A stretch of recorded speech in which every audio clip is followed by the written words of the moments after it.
Yo, what's up mga gwapo?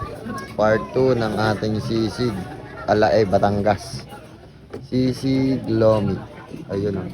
Ate, napakamahiyain talaga ng ate. Si Bibe, si Alas, Tay.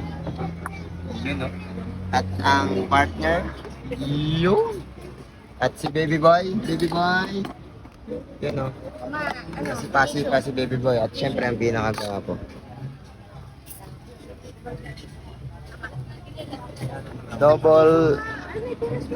Double AA Lomi Palsahingin, Batangas.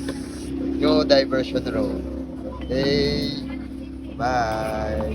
Akala ko may malapit lang. Nakikita ko lang naman na.